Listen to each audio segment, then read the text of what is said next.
저희 미묘어학원 라벨라반의 진중도 선생님들을 소개해드릴 텐데요. 저는 라벨라반 부원장 홍영애입니다. 현재 공영요중 내신을 담당하고 있고 중학교 2S반, 3T+반 담임을 담당하고 있습니다. 지금부터 이제 중등학교별 내신 영어시험 분석을 시작할 텐데요. 이제 공영요중 2025년 시험 대비부터 시작하겠습니다. 작년도 공영요중 3학년 1학기 중간고사 시험 그 출제 유형으로 제가 분석을 해드릴 거고요. 시험 보면 보통 이제 한 시험당 2단원이 이제 교과서 본문이 들어갑니다. 그래서 이제 교과서 1과 2과 본문 대항이 들어갔고, 그리고 이제 프린트에서 아이들 이제 영어 단어랑 이제 문법이 프린트로 이제 배부가 돼요. 여기에서 이제 작년도 1학기 같은 경우에는 총 28문장이 출제가 됐습니다. 여기에서 이제 객관식 23문제, 그다음 서답형 문제가 5문제가 출제됐어요. 조금 이제 이 뒷단지 쪽에서는 공영요중이 워낙에 시험이 까다로운 걸로 유명해서 이제 그 난이도가 중3에서 한 3 정도 생각하시면 되고요. 이제 평소에 기본적으로 아이들이 이제 탄탄한 문법 기본기가 있어야 되고, 워낙에 이제 어휘 부분이 이제 어렵게 출제되다 보니까 높은 어휘 수준을 요하고, 그다음에 고난도의 서술형 문제가 많이 출제되기 때문에 이렇게 기본적인 실력을 갖춰야지만 이렇게 28문제를 50분 안에 이제 풀어낼 수가 있습니다. 자, 먼저 출제 경향을 보시면 이제 까다로운 객관식 문제, 그리고 이 객관식 문제에서도 저희가 이제 개수 문제가 다소 출제되고 있어요. 그리고 역시 주관식 역시 난이도도 굉장히 중3 정도로 출제되고, 이제 단어 같은 경우에도 기본적인 어휘를 비롯해서 이제 뭐 품사라거나 아니면 영영풀이 이 부분에 문장까지 정확하게 영작을 쓸 수 있도록 연습해야 되는데, 여기 보시면 이제 까다로운 객관식 유형에서 모두 몇 개인가? 근데 대부분 학교들이 옆에 괄호를 주고 2개 이런 식으로 이제 주긴 하지만 공영은 그렇진 않아요. 개수를 골라라. 근데 그 개수가 거기에서 2개, 3개 이렇게 출제가 많이 되고 있고요. 주관식 난이도도 중상이라고 했던 부분이 기본 어법을 토대로 해서 이제 아이들이 정확하게 주어진 조건에 맞게 영작을 해야 됩니다. 그리고 이제 단어 역시 품사가 정확히 동산지, 명산지를 알아야지만 문제를 풀 수 있는 그런 문제들이 많이 출제가 됐어요. 그래서 이제 공영 문제가 2023학년도 전까지는 객관식으로 출제됐는데 23학년부터는 이제 서술형 문제가 추가가 돼요. 그리고 역시나 교과서 내 문법 외에 이제 프린터과 어휘가 높은 비중을 차지하는데요. 얘네들 이제 시험 시작하고 이제 마지막 영어 시험 보는 날까지 끝까지 수업 시간에 계속 그 프린트가 배부되는 학교를 운영하거든요. 그래서 보통 뭐 최소 한 20장에서 뭐 30장을 넘어가는데 그 모든 게 시험 범위라고 생각하시면 되고, 거기에 나와 있는 이제 어휘 파트, 어휘도 이제 교과서 어휘에 그다음에 선생님들이 추가로 또 어휘를 더 주세요. 근데 이때 어휘를 줄 때 옆에 그 어휘가 들어가는 예시 문장이 나와 있거든요. 그러면 공영은 사실 어휘의 기본 뜻이랑 설정을 저희가 이렇게 내신 때도 그렇고 정규 때도 단어 시험을 보기 때문에 그 문장에 나와 있는 그 쓰임을 정확하게 영작을 할 수 있어야 돼요. 그래서 얘네는 어디에서 그 영작 시험이 나오는지 저희가 예측하지 못하기 때문에 그 문장, 영작까지 내신 때도 모두 시험을 보고 있습니다. 그리고 이제 1학기 때는 사실 공영 같은 경우는 워낙에 이제 교과서 지문과 프린트 자체에서도 난이도가 높았기 때문에 이제 추가 지문은 없었는데 이제 2학기 들어가면서 추가 지문이 들어갔고, 그러다 보니까 추가 지문의 그 문제의 난이도는 좀 평이했어요. 기본적으로 내용을 파악했고 그 내용의 주제를 안다라면 충분히 풀 수 있는 그런 문제들이 당연히 출제가 됐습니다. 먼저 이제 교과서 영역별로 이제 분석을 해드리면, 이제 본문 같은 경우에는 기존보다는 조금 비중이 계속 올라가고 있어요. 본문 자체 내에서도 이제 뭐 네오리치, 브리치는 당연히 출제가 되지만 그 안에서 단어의 쓰임, 이 단어도 유의어, 반의어까지 공부를 해야 하고요. 그리고 역시나 이게 전반적인 내용에 대한 정확한 이해라고 한 게 본문 내에서 정확한 어법 찾기, 그리고 본문 문장 속의 어법 구조를 분석을 해야지만 보기 질문에서 위 본문에 대한 설명으로 틀린 걸 찾아라, 옳은 걸 찾아라, 요거를 찾아내야 되거든요. 그리고 대한문 같은 경우에는 이제 본문에 비해서는 굉장히 낮은 비중이지만 또 어떤 경우는 또 대한문이 빠지는 단어도 있어요. 2학기간은. 그래서 이제 본문 같은 경우에는 기본적으로 이제 뭐 A, B의 대화 이런 흐름을 파악을 하고, 그다음 문장 삽입하는 문제, 요런 이제 평균형 문제들이 많이 출제되고 있습니다. 가장 높은 비중을 차지하는 게 이제 보면 확실히 이제 프린트 파트예요.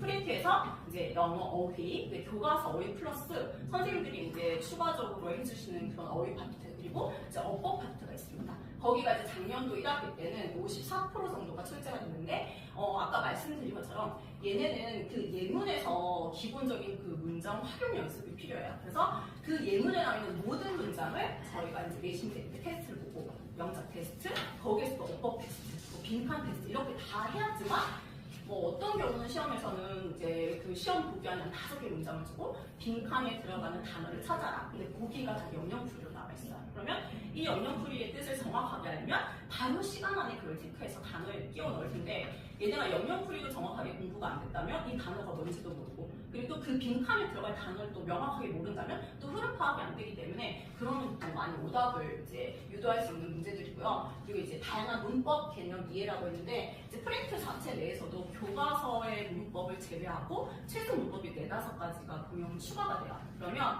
거기에서도 추가된 문법에 해당하는 문제풀이가 또 들어가거든요. 그 문제도 똑같이 이제 시험 지문에 출제가 되는데 그 문제에 나와 있는 문장까지 또 영작을 연습해야 돼요. 그래서 어떻게 보면 이제 20장, 30장에 해당하는 모든 문제를 처음에는 이제 학교에서 제시해준 걸 그대로 똑같이 풀어요. 개념이에 어휘의 뭐 암기, 그다음에 문제풀이. 근데 이거를 2번째 파트가 되면 다시 복습할 때는 전체 영작 테스트가 돼요. 근데 또 영작만 들어와서는 또 아이들도 달달하게 외우거든요. 그럼 또 조건에 맞게 변형해라. 또 변형을 못해요. 그러면 이걸 다시 한번 빈칸, 어법 이렇게 변형해서 문제풀이까지 그렇게 내신 대비가 진행되고 있습니다. 그래서 저희 이제 공영여중 이제 기출문제 예시를 볼 텐데 지금 학교별 기출을 나눠드렸는데 이거 보시면 이제 공영이 2023년과 24년을 비교했고요. 2학년하고 3학년을 비교했습니다.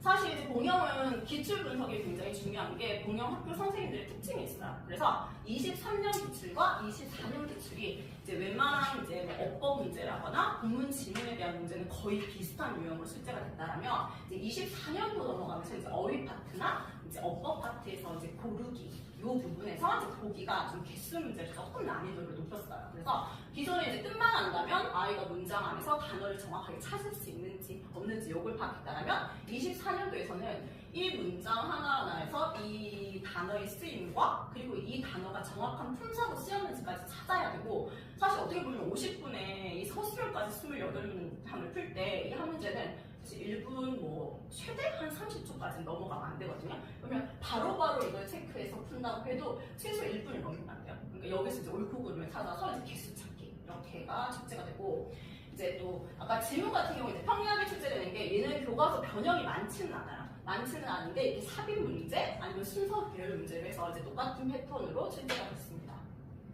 그리고 또 23년에서 24년 문제가 또 비슷한 유형이 아까 말씀드린 대로 교과서 비중이 커지면서 또 난이도를 높여야 돼요. 그러다 보니까 뭐 내용 일치, 불일치는 기본적으로 아이들이 풀어낸다면 교과서 지문 안에서 각 밑줄친 문장에 해당하는 뭐 문법 쓰임이라거나 의미라거나 이제 문장 분석을 해야지만 이제 똑같이 23년도, 24년도 이제 같은 유형이 출제됐거든요. 그렇기 때문에 이제 교과서 비중이 높아진 만큼 이 교과서에 대한 이제 문법 구조도 정확하게 이해를 할 수 있도록 해야겠습니다.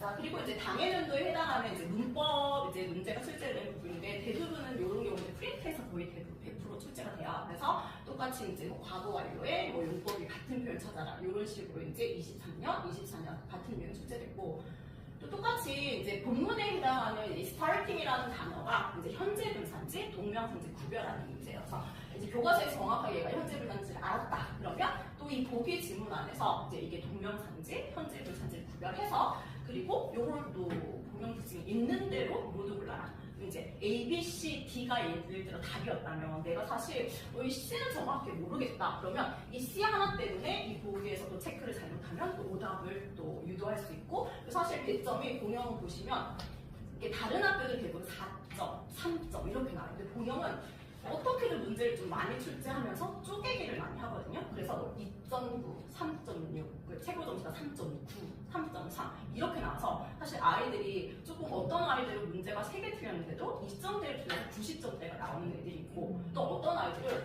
또 이렇게 난이도 높은 문제를 또 틀려버리니까 서술형까지 하면은 이제 기본 이제 통으로 새기면 80점대 후반이 나오고 이런 경우가 있기 때문에 공연인 경우에는 이제 이 문제 자체 내에서도 똑같이 뭐 3점, 4점, 배점이 아니라는 거. 그래서 이제 문제 난이도에 따라서 선생님들이 그 당시 배점을 다르게 주시니까 이것도 확인을 해야 됩니다. 자, 이제 어휘형부터 해서 제가 이제 문제 하나씩 볼 텐데요. 먼저 중3 문제를 먼저 볼 거고, 말씀드린 것처럼 이제 이렇게 어휘 파트에서 이제 학교 프린트에서는 이 각각 어휘가 나올 거예요. 어휘가 어휘가 먼저 나오고 이에 따른 뜻이 나오고 그 옆에 이 문장들이 나오거든요.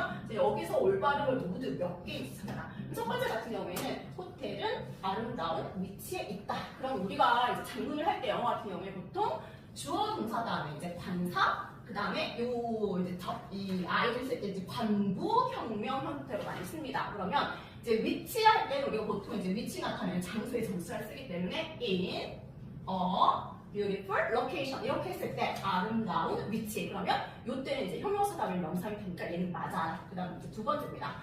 나는 네가 그 대회에서 잘 하기를 바란다. 그러면 이때도 똑같이 그 대회에서라고 해서 in the competition. 그러면 정관사 다음에 명사 쓰임. 두 번째 역시 맞고요. 근데 세 번째 보시면 어머님들 주어 자리잖아요. 저희가 주어 자리에는 품사를 명사를 써야 됩니다. 근데 지금 보시면 그 단체가 음식과 옷을 제공할 거야. 주어 자리에 지금 동사 형태가 organize가 들어가 있어요. 그러면 요아이가 틀린 거죠. organization 명사로 바꿔야 돼요. 하나가 틀렸습니다. 그 다음 네 번째는 그 화가는 아프리카 미술로부터 그의 영감을 받았다. 이때도 똑같이 그의 영감, 그럼 소유격 단어는 당연히 우리는 명사를 쓰는 걸 알아요. 그래서 inspiration 맞고요. 그 다음입니다. 그 다음 이제 구조를 보면 얘 같은 경우 이제 문법 구조도 아마 이제 그 당해 연도에 아까 이제 동명사, 현재 분사, 투부정사 들어가기 때문에 요거는 좀 어떤 문제에도 출제가 같이 될 수 있는데 자 어렵다. 1, 4, 작은 가게가 2, 얘가 진짜 좋아해. 투부정사도 to conflict against the big supermarket. 그 슈퍼마켓에 맞서서 경쟁하는 걸 어렵습니다. 그럼 투부정사에 쓰임에서 이 부정사는 동사를 씁니다. 그렇기 때문에 요것도 맞아요. 그 다음에 자 구조 비행기는 자 이렇게 뭐 저희들이 어떻게 뭐 이 선원들입니다. 그쵸? 그러면 이 선원들의 위치를 찾으려고 노력하고 있다. 실종된 선원들의 위치를 찾는다. 역시 try to 다음에 동사 뭐예요? 그래서 locate 맞습니다. 근데 마지막 질문 보시면 경찰은 자 이걸 해석을 못한다고 해도 그 문제에 대해서 상세히 조사를 해야 된다. 그럼 should 조동사잖아요. 조동사 다음에는 동사를 써야 되기 때문에 그냥 봐도 우리 TIO에는 명사를 쓰는 거기 때문에 investigate로 바꿔줘야 돼요. 여기 진짜 맞는 개수 찾아라. 그러면 이제 세 번째는 organization, 그 다음에 investigate 이렇게 두 개가 들면 나머지 5개 찾기. 요거를 이제 1분 안에 아이들이 찾아내요. 이렇게 해서 이제 어법 문제 역시나 또 여기에서 아이들이 이제 틀린 개수를 찾아라. 이렇게 출제가 되고 있습니다.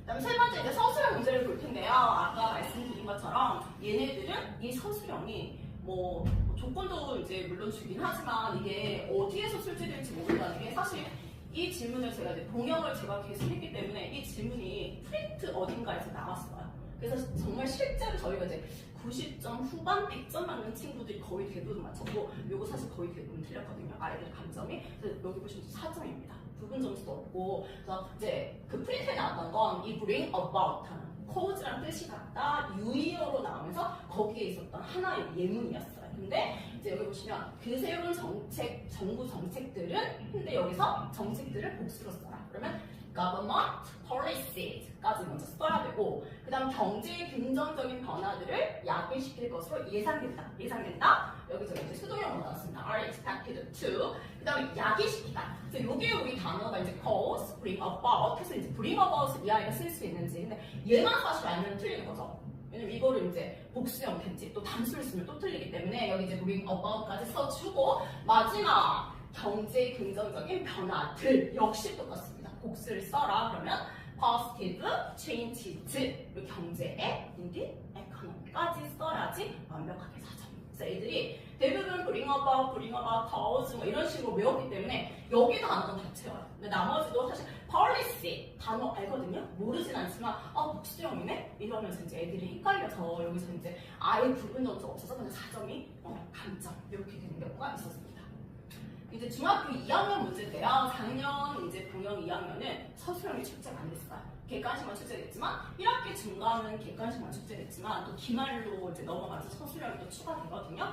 이제 객관식 출제됐지만 봉영 스타일에 똑같이 이렇게 개수 묻는 문제들, 어법도 똑같이 개수 묻는 문제들. 근데 얘네들 이제 작년도 1학기는 서술형이 출제가 안 됐기 때문에 이제 특징이 서술형을 출제 않는 해에는 객관식을 마치 서술화시킨 이런 문제들이 많이 출제돼요. 그래서 이 문제 같은 경우에도 교과서 본문 지문 안에 있는 문장을 우리말로 영작을 했을 때 이 영작에 이제 얘가 형식별로 그리고 목적어 자리에 누가 와야 되는지 그리고 문장 그 구조 그 순서까지 알아야지만 완벽하게 이제 영작을 해서 1, 2, 3, 4, 5 중에 찾을 수 있는데 이게 만약에 내가 객관식이 아니었다면 요거를 이제 아마 조건을 줘서 아마 서술형으로 출제가 됐을 거예요. 그래서 이렇게 이제 2학년, 3학년 비슷한 패턴으로 문제가 출제되고 있다는 거 이제 보여드렸고요. 그다음 저희가 이제 시험 기간에는 아마 저희 이제 정규 수업이나 내신 수업 들어보신 이제 부모님들께서는 보셨을 텐데 저희가 항상 한 시험당 그 시험 범위별로 이제 학교별로 해서 자체 교재가 각 선생님들께서 모두 작업을 해서 이제 나가고 있거든요. 그래서 저희가 이제 중학교 같은 경우는 4주 동안 내신 대비가 되기 때문에 이제 2주 동안 1차 그 다음에 또 2주 동안 2차 이렇게 해서 이제 자체 교재는 2번씩 배부돼서 모든 이제 교과서 내용, 그 다음 변형 문제, 뭐 기본적인 이제 단원별 문제, 그리고 학교 기출, 변형, 예상까지 모두 수록되어 있습니다. 자, 저희 이제 작년도 이제 입시 결과인데 보통 저희가 이제 점수 결과 실적 올 때 90점 이상 아이들만 좀 많이 올리는데 사실 봉영 아이들이 좀 90점 이상을 맞기는 꽤 어려워요. 근데 다행히 이제 저희 3학년 작년 3학년들이 꽤 우수한 친구들이 많다 보니까 이렇게 이제 90점 이상의 친구들이 있고 사실 좀 점수가 애매하게 89점 얼마 이런 친구들도 꽤 있었어가지고 이렇게 이제 아이들 결과 나왔다는 거 확인해 주시면 될 것 같습니다. 이제 봉영여중 이제 마지막 특징을 보시면 아까 말씀드린 것처럼 봉영여중에 이제 어법이나 영정 문제들이 난이도 상으로 출제되고 또 이 어법과 어휘가 거의 이제 변형이 많이 되고 있어요. 그 지문 변형도 교과서 지문 변형을 하지만 아이들 같은 경우 이제 어법을 전환한다거나 단어는 좀 살짝 바꿔서 출제가 되고 있고 그래서 이제 서술형 비중이 높고 또 아까 2학년, 3학년 저희가 기출 분석해드렸지만 학년이 올라갈수록 난이도가 꽤 많이 올라갑니다. 그래서 이제 대비를 할 때는 서술형 같은 경우에는 반드시 영작 문제가 출제되는 그걸 먼저 파악을 하고 이제 영작을 아까 그 서술형처럼 조건에 맞게 변형시키는 연습이 필요해요. 이렇게 연습하고 그래서 그냥 달달달 단순히 그냥 문장을 암기하면 사실 암기하는 친구들은 그 우리말 지문을 보면 그대로 쓸 수는 있는데 아까처럼 조건을 부연 설명을 준다라거나 이렇게 하고 또 어떤 문법 구조 또 단어를 바꿔서 이제 사실 많이는 이게 본문과 같은 의미의 다른 단어로 바꿔서 영작해요. 이런 거 못하거든요. 이제 그런 식으로 이제 공부를 해야 되고 또 어휘 같은 경우도 이제 기본적인 뜻과 스펠은 당연히 그건 너무 기본이고 이제 품사랑 유형, 영역 플레이 그리고 그에 따른 문장을 모두 이제 영작 연습을 하는 경우가 있습니다. 교과서 보면은 아까 말씀드린 것처럼 내용 이해를 기반으로 해서 이 지문을 분석하고 어법 구조를 확인하는 연습이 필요합니다. 이제 마지막 프린터 어법인데요. 이제 어법 같은 경우에는 학교 자체에서 예를 들어 투부정사, 관계사라는 그에 대해 해당하는 문제들이 또 한 두세 장씩 출제가 돼요. 그 두세 장 문제도 완벽하게 100점을 맞아야 되기 때문에 그건 기본적으로 풀고 그걸 풀었다면 거기에 해당하는 이제 문장 쓰기 또 연습이 필요합니다. 이렇게 해서 이제 마지막 저희가 이제 이렇게 내신을 하려면 사실 뭐 모든 학교가 그렇지만 봉영은 정말 기본기가 없으면 이런 문제를 소화를 못해요. 그래서 정규 수업 때 저희가 이제 어법, 그다음에 이제 독해 수업을 이제 하고 있기 때문에 거기서 최대한 아이들 실력을 다져서 이제 부족한 부분은 이제 보완을 하면서 이제 내신 대비가 들어갈 수 있도록 해야겠습니다. 자, 다음으로 이제 목일중 2025년 시험 대비 설명을 시작하겠습니다.